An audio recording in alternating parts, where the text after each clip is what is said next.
க்ரோன்னு ஒரு ஷேர் இருக்குது. அது லிஸ்ட் ஆனதுலேருந்து கண்டினியூவாக அப்படியே ஏறிட்டே இருந்தது. இன்க்ரீஸ் ஆகிட்டே இருந்தது.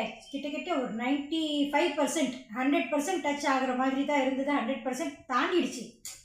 ரூ. 100 ஷேரு. சரின்னு டெய்லி இன்ட்ராடே பண்ணி லாபம் பார்த்துட்டே இருந்தேன். ஓகே, அப்போனா இன்றைக்கும் இது பண்ணலான்னு ஸ்டார்ட் பண்ணிட்டேன். ஷேர் வாங்குறதுக்கு ஸ்டார்ட் பண்ணால்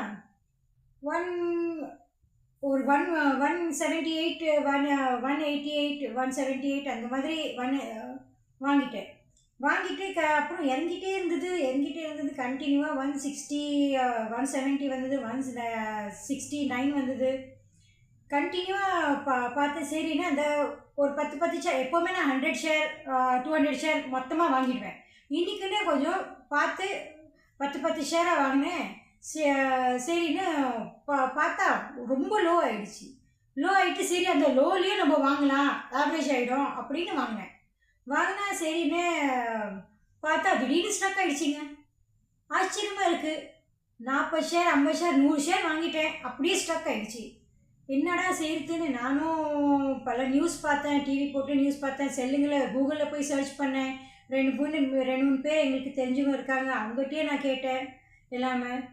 அப்புறம் டைரெக்டாக நான் கம்பெனிக்கு கால் பண்ணேன், ஜரோதாக்கு கால் பண்ணி அவங்க சொன்னாங்க, இல்லை மேடம் அது ஸ்ட்ரக் ஆகிருக்கு, எப்போ ஓப்பன் ஆகும்னு தெரியாது அப்படின்னு. 2 நாள், ஒரு நாளும் ஆகும், இன்றைக்கும் மத்தியானமும் ஆகும், இல்லை நான் 2 நாளும் ஆகும், சொல்ல முடியாது, நீங்கள் ஷேர் பை பண்ணிக்கோங்க அப்படின்னு.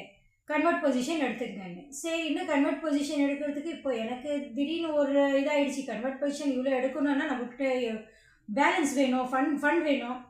இப்போ நான் என்னடா செய்யுதுன்னு இங்கேருந்தோ பெரட்டி ஹோல்டிங்ஸில் இருக்கிற ஷேர்ஸ் எல்லாமே நஷ்டத்தில் இது பண்ணி சேல் பண்ணி இந்த ஷேர் பை பண்ணிவிட்டேன். ஓரளவுக்கு சிஎன்சியில் கன்வெர்ட் பண்ணிட்டேன்.